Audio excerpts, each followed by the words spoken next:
Can Mexico really hold asylum seekers while U.S. processes claims? Local officials worry.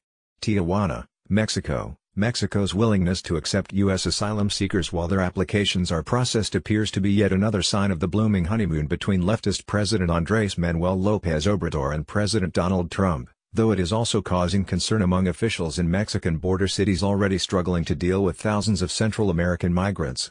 Mexico could have simply refused, as it historically has, to accept the return of non-Mexicans. But this week's announcement of $10.6 billion in U.S. development aid in the personal relationship between the two presidents appeared to smooth the path.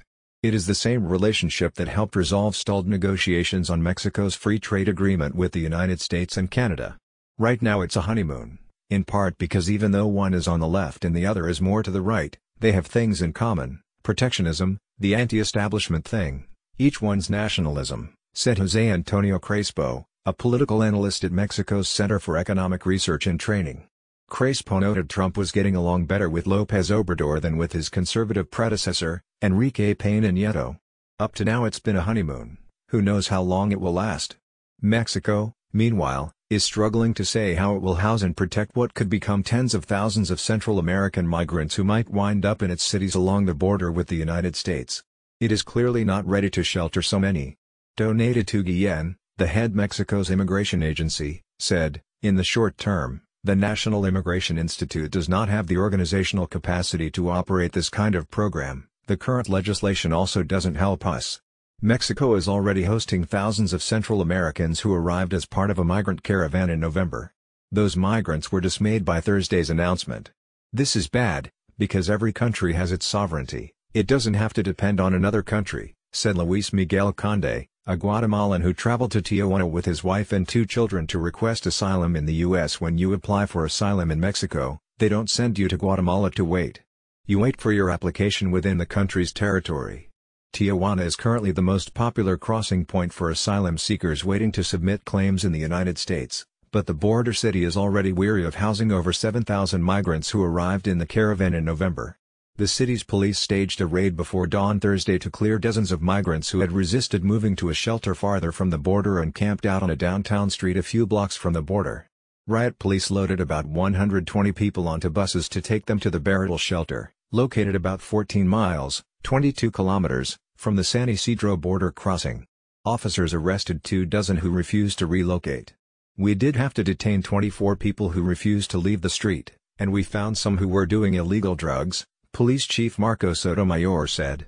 Cesar Palentia, Director of Migrant Affairs for the city government, reacted with surprise to Thursday's announcement by the federal government on housing asylum seekers. How would it be done? For how long? How many people? We don't know what the strategy or the plan is, nor have any studies been done, Palentia told the Associated Press. We respect the federal government's decision, but we would ask that it be accompanied by personnel, funding and a strategy. The Assistant Legal Counsel for Mexico's Foreign Relations Department, Alejandro Solorio, said that there will not be any detention centers for migrants. They will not be detained, he said. But Solorio did not say whether shelters, like the former Barretal concert venue in Tijuana, would be built, expanded or made more permanent, and whose money would be used to pay for such shelters. The only strategy Mexico's federal government has launched so far is a TV and radio campaign against xenophobia announced Thursday to combat suspicion and dislike of migrants.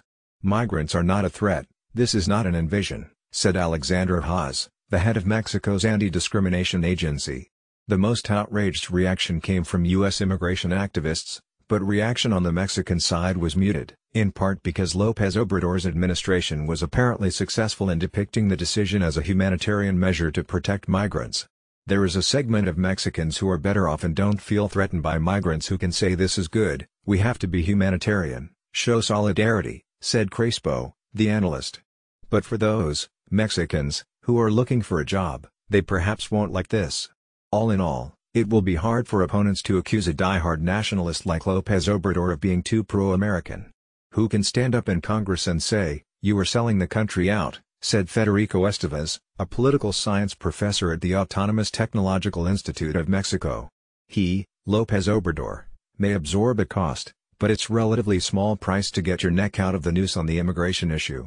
I don't think you can find on the Mexican side much of a coherent stance against these concessions, Estevez added. I don't think you have a very strong constituency on this side in favor of the Central American migrants.